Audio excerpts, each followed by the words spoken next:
राज्यात नव्या वाईन शॉपला अजून परवानगी दिली नाही. उपमुख्यमंत्री अजित पवारांचं स्पष्टीकरण. सरकार 328 नव्या दुकानांना परवानगी देण्याच्या तयारीत.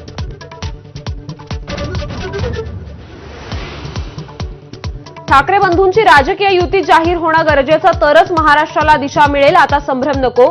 दैनिक सामनाच्या रोखठोकमध्ये संजय राऊतांचं विश्लेषण.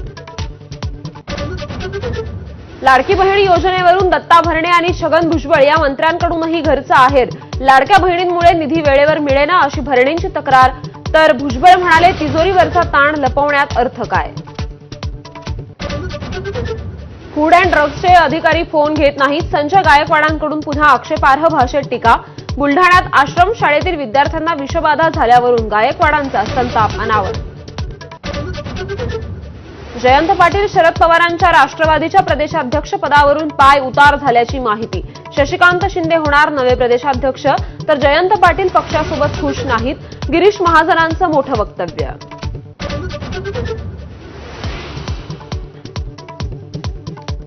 गेल्या 7 दिवसांपासून बच्चू कडूंची 7/12 कोरा करा यात्रा सुरू. 150 किलोमीटरच्या पदयात्रेत कडूंच्या पायाला जखमा आणि सूज. शेतकऱ्यांच्या मागण्यांसाठी कडूंची पायी यात्रा. उज्ज्वल निकम यांची राज्यसभेचे खासदार म्हणून निवड. राष्ट्रपतींच्या कोट्यातून नामनिर्देशित सदस्य म्हणून नियुक्ती. लोकसभा निवडणुकीत हरले पण राज्यसभेद्वारे खासदार.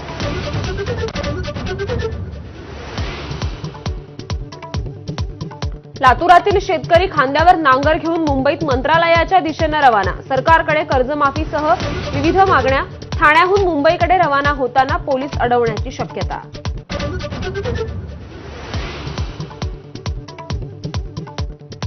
तामिळनाडूच्या तिरुवल्लूर रेल्वे स्थानकाजवळ इंधन घेऊन जाणाऱ्या मालगाडीला भीषण आग. अनेक डबे आगीच्या भक्ष्यस्थानी. सुदैवानं जीवितहानी नाही.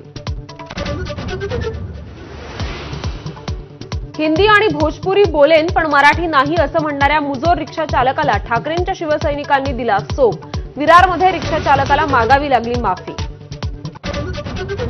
बीडच्या माजलगावात 1200 रुपयांसाठी सालगड्याचं अपहरण. मध्यस्थी केलेल्या सेवानिवृत्त पोलीस अधिकाऱ्याला जंगलात नेऊन अमानुष मारहाण.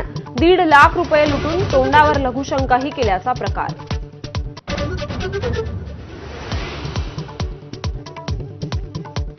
मुंबईकडून दुबईला जाणारं स्पाइस जेटची विमान सेवा विस्कळीत. रात्री 1:30 वाजताचं दुबईकडे उड्डाण घेणाऱ्या विमानाचा खोळंबा. एअरलाइन्स विरोधात विमानतळावर घोषणाबाजी. अध्यात्माचा प्रभाव पडलेल्या रशियाच्या महिलेचा 2 मुलींसह कर्नाटकातल्या गुहेमध्ये आश्रय. 2 आठवड्यांनंतर पोलिसांकडून सुटका. 2017 सालीच संपलाय रशियन महिलेचा भारतातला व्हिसा.